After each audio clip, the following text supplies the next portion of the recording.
ദേവസഹായം പിള്ളയെ ഇന്ത്യയിലെ വിശ്വാസികളുടെ മധ്യസ്ഥനായി പ്രഖ്യാപിക്കാൻ ഒരുങ്ങി കത്തോലിക്ക സഭ. മതപരിവർത്തനത്തിന്റെ പേരിൽ രക്തസാക്ഷിയായ ആളാണ് ദേവസഹായം പിള്ള എന്ന് വത്തിക്കാൻ.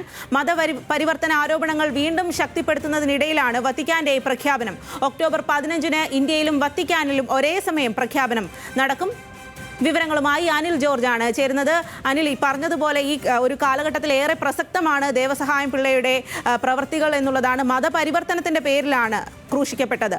ഇപ്പോൾ ഈ ഒരു നടപടിയിലേക്ക് നീങ്ങുമ്പോൾ എന്താണ് ഇക്കാര്യത്തിൽ വത്തിക്കാൻ വ്യക്തമാക്കുന്നത്?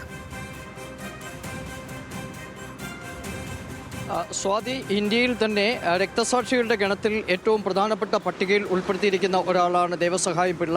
രാജഭരണകാലത്ത് തിരുവിതാംകൂർ രാജാവിൻ്റെ രാജഭരണകാലത്ത് നിർണായകമായ ഒരു ചുമതല വഹിച്ചിരുന്ന ആളായിരുന്നു. പിന്നീട് ക്രിസ്തു മതത്തിലേക്ക് മിഷണറിമാരുടെ കാലഘട്ടത്തിൽ പരിവർത്തനം ചെയ്യപ്പെട്ടു. ഇതിനെ തുടർന്നാണ് ഇദ്ദേഹത്തെ വധിച്ചതെന്ന് വത്തിക്കാൻ രേഖകൾ പറയുന്നു. ഇത്തരത്തിൽ ഇദ്ദേഹത്തെ വിശുദ്ധനായിട്ടും രക്തസാക്ഷിയായിട്ടും പ്രഖ്യാപിക്കുകയും ചെയ്തിട്ടുണ്ട് കത്തോലിക്ക സഭ.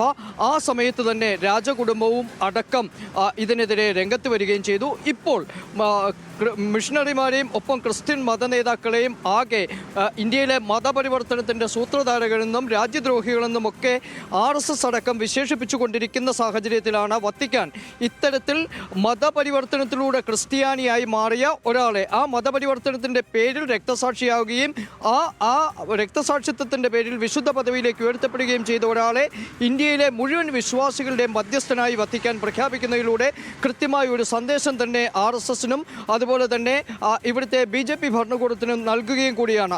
അത് തന്നെയുമല്ല, ഈ പ്രഖ്യാപനത്തിനായി തിരഞ്ഞെടുത്തിരിക്കുന്നത് വാരണാസിയാണ്. അത് ഇന്ത്യയുടെ തലസ്ഥാനമോ അല്ലെങ്കിൽ ഭാരത കത്തോലിക്ക മെത്രാൻ സമിതിയുടെ ആസ്ഥാനമോ അല്ലെങ്കിൽ ക്രൈസ്തവ ഭൂരിപക്ഷമുള്ള സ്ഥലങ്ങളോ അല്ലെങ്കിൽ ഈ രക്തസാക്ഷിയായ ദേവസഹായം പിള്ളയുടെ ജനന മരണ സ്ഥലങ്ങളോ ഒന്നുമല്ല എന്നതാണ് ഏറ്റവും ശ്രദ്ധേയമായ ഒരു കാര്യം. ഹൈന്ദവ ഭൂരിപക്ഷത്തിൻ്റെ ഏറ്റവും പ്രധാനപ്പെട്ട സ്ഥലങ്ങളിലൊന്നായ വാരണാസി, അവിടെ ക്രൈസ്തവർക്ക് വലിയ വേരുകളൊന്നുമില്ല. എങ്കിലും ആ സ്ഥലം തന്നെയാണ് ഇത്തരത്തിലൊരു പ്രഖ്യാപനത്തിനായി തിരഞ്ഞെടുത്തത് എന്നതും ഏറ്റവും ശ്രദ്ധേയമായ ഒരു കാര്യമാണ്.